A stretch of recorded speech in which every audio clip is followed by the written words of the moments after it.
For the first time, Bernie Sanders is ahead of Hillary Clinton in the crucial primary state of New Hampshire.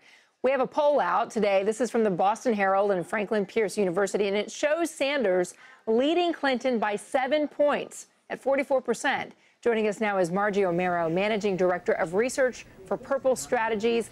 It's curious here. Are you seeing a lot of parallels to Howard Dean in 2004, just charging ahead? Well, I think people want to make that comparison because of Vermont and because of the dynamics of the race.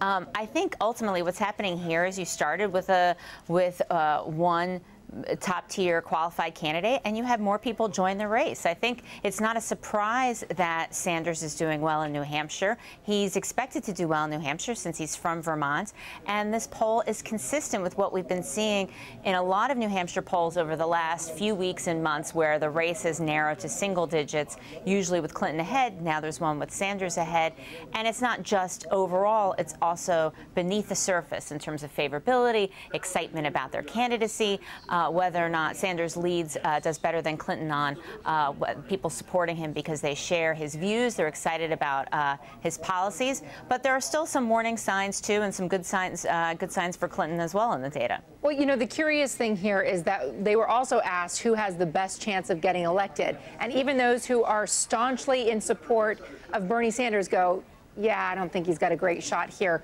Right, and that's consistent, too, with something we've seen a lot of, and you see that those kinds of results a little bit different on the right, on the Republican primary, people a little bit all over the map in terms of who they think is going to win. On the Democratic side, every poll I've seen shows that Democratic primary voters think that Clinton will be the nominee.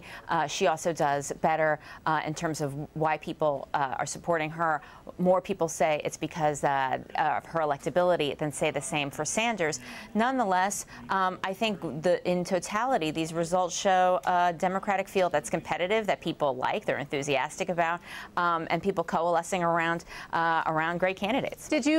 Were you surprised at all when you saw that likely Democratic voters in New Hampshire were split over whether Joe Biden should enter the race?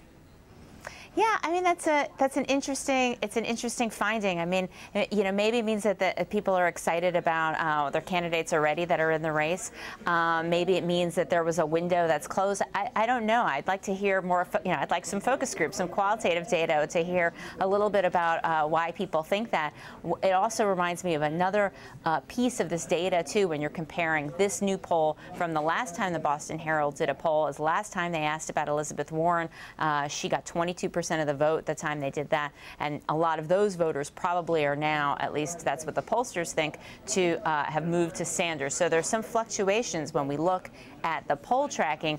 Who's in the horse race? Is Biden in the horse race? Is Warren in the horse race? That's another thing to look at when you're evaluating. So some of the people who don't appear really to be in the horse race, even though they're in the race, Jim Webb, Martin O'Malley, Lincoln Chafee, not polling very well in New Hampshire at all, less than 1% in these cases.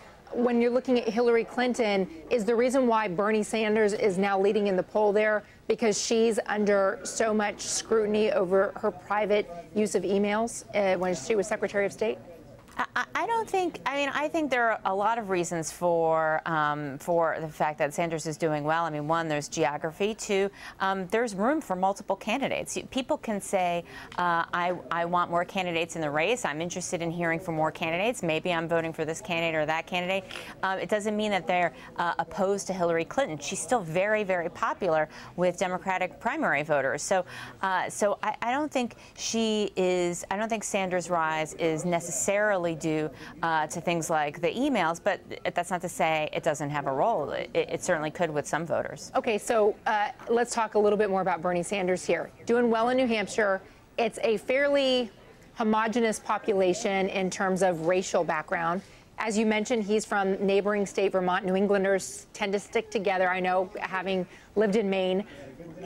In this case, do you think that he could see the same kind of success in polling nationally? Well, one way to tell is what you see when he's out on the ground. He's been all around the country speaking to really huge crowds, bigger crowds than any other candidate. So that certainly tells you something. I think the national polling is perhaps a little bit of a trailing indicator, but that's because you have Democrats in a variety of states experiencing the primary a little bit differently. And as things heat up, we may see those numbers change. Margie Omero, great to talk to you. Thank you so much. I know, good to see you.